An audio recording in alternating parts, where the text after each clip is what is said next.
Hey, bud. Let me...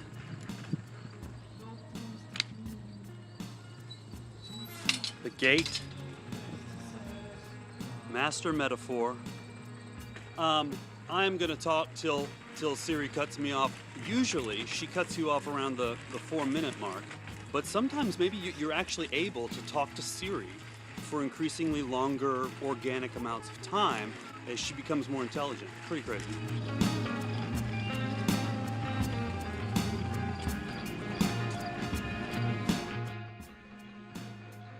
This whole Star Wars thing, man. What's not working? Okay, I'm at a park, city park, in my town, my municipality, Baltimore, Maryland.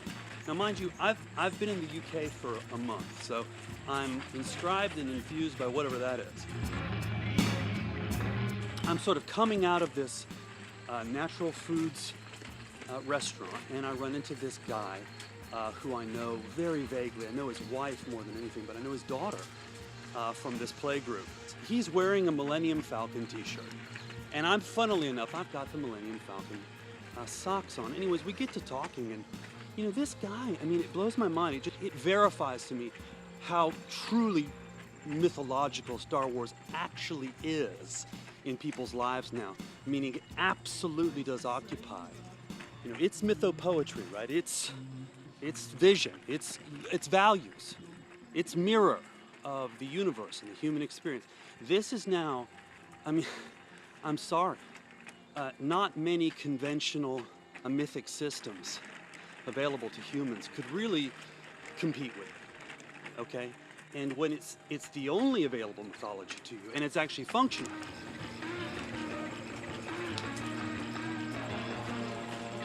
As a child in the 70s, as it was for us, as for me, and for this gentleman, to say it means a lot is an understatement.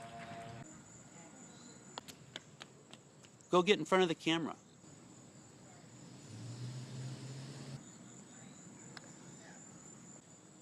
I'm not here.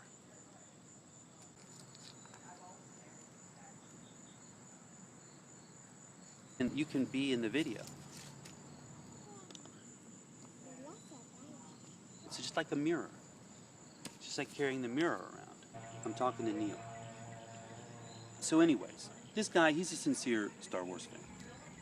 And he's really, really angry about The Last Jedi specifically, and The Force Awakens, at a visceral level, like, you know, contracted rage of, you know, anyone who's ever believed in God and been disappointed or something. I'm not sure.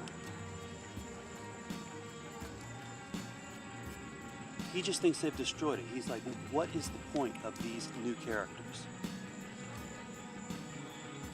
You know, I don't believe this Rey thing. He's just very, very cynical about it. He's like, who are her parents? Why does this matter?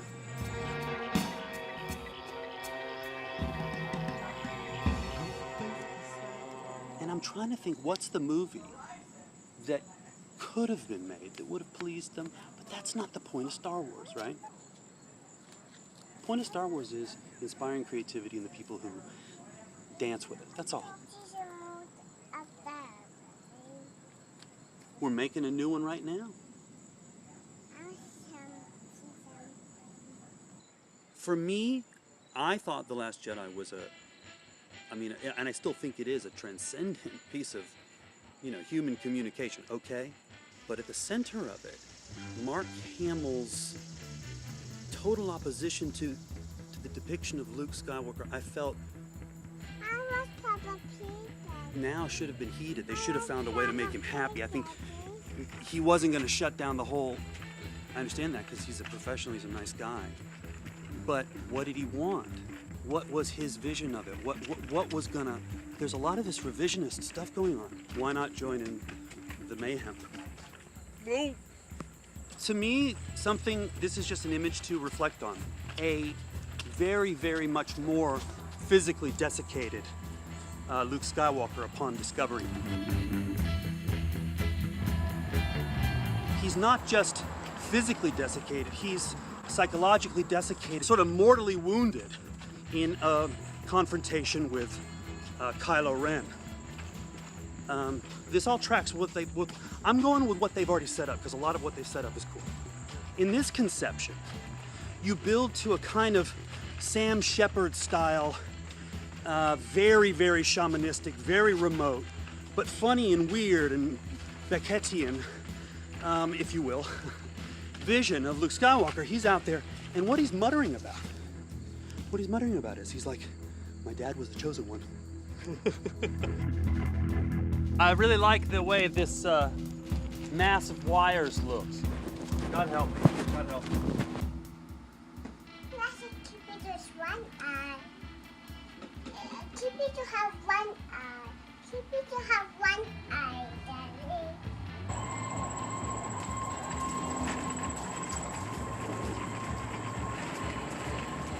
Listen to that. Just this wild, propulsive wail.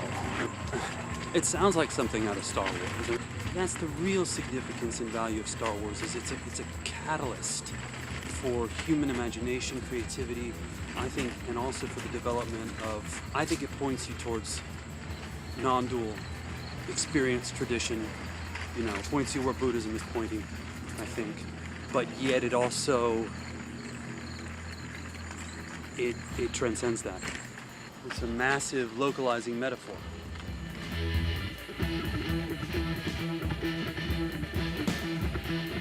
In this conception,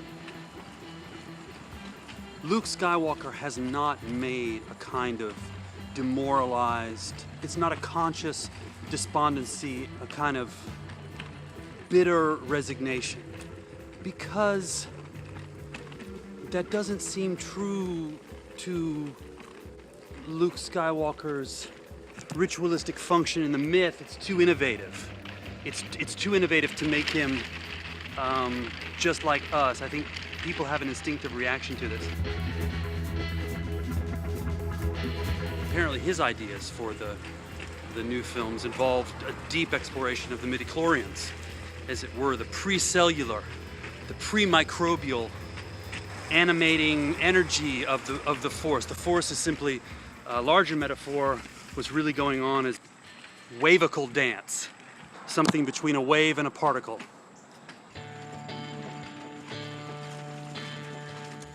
Okay, so in closing, in summation, side note, I had this wild dream last night where Carla and I were, I think we were alone. We didn't have Celeste with us. We were hanging out with Tom Petty, who, as you know, is also a North Floridian, and as you know, has also sadly passed away. He returned to the nothingness he already was anyways. It was some of the most intense weather I'd ever seen in a dream. It was just like this storm descended on us real fast. We did not know what the hell hit us, and I remember the light was just like, it looked like lightsabers. I remember it was like twin, just like cackling lightning streams. Parallel, crackling, you know, lightning, crazy. In the dream, I'm looking at this and I'm thinking, that's intense. If you're living in the middle of one of these extreme storm events, you know, that's happening on the planet, unbelievable. The intensity, the novelty. But it's just brain juice, it's just consciousness. And undergirding it all,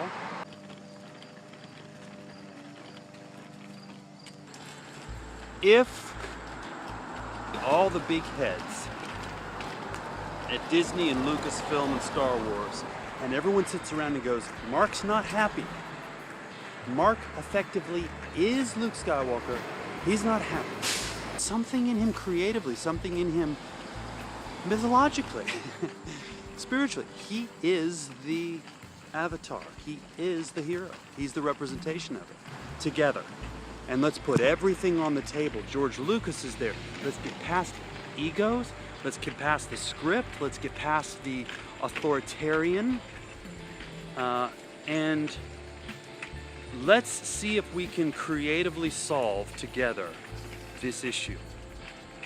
of Luke Skywalker's condition when Rey discovers him looking for help, yearning for instruction, desperate to find a teacher who can help her not just live in accord with the Force and to realize her powers, but metaphorically to become a whole human being, to solve whatever the wound is at the heart of her dramatic function. And the wound apparently at the heart of her dramatic function is a mystery of parental attendance. She raised herself. Turned out to have been a pretty good thing for her. I'm not sure what that says about parents, but one thing I do know is that Star Wars is very much about the mysteries of parents and children. Perhaps. Again, this is all just hypothetical nonsense.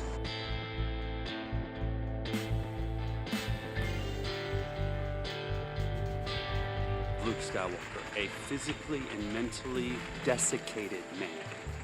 A man who is not necessarily half machine at this point, but sort of half alive, half constructed,